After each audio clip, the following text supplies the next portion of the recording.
स्थलीय पारिस्थितिक तंत्र में वनस्पति और जंतुओं के विशाल समूह को शामिल किया जाता है, जिनका निर्धारण जलवायु, मिट्टी और प्राकृतिक कारकों के आधार पर होता है। बायोम स्थलीय पारिस्थितिक तंत्र का प्रमुख उपविभाग है, मेन सब डिवीज़न है। किसी प्रदेश विशेष की जलवायु, मिट्टी एवं अन्य कारकों के सामंजस्य से जो सकल जटिल जैव समुदाय विकसित होता है एवं जो विकास की आदर्श स्थिति का गुण रखता है, उसे हम बायोम कहते हैं।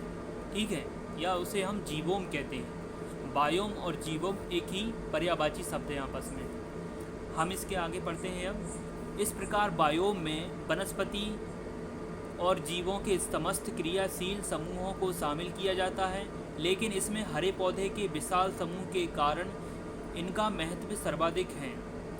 सामान्य रूप में एक बायोम के अंतर्गत महाद्वीप के उन सभी भागों की समस्त पादप तथा प्राणियों को सम्मिलित करते हैं जिनकी सामान्य विशेषताएं उस समस्त भूभाग में प्राय समान होती है।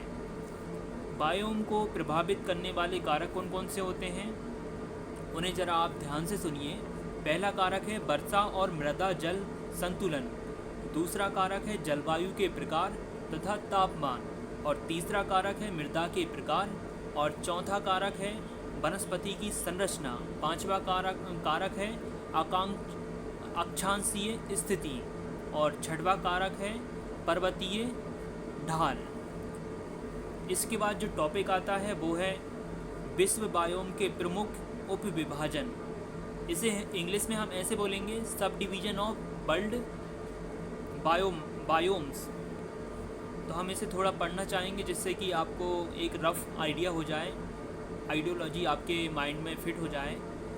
मृदा जल मतलब सॉइल वाटर तथा ऊष्मा की सुलभता एवं पौधों की वृद्धि के आधार पर निम्न बायोम प्रकारों का निर्धारण किया गया है।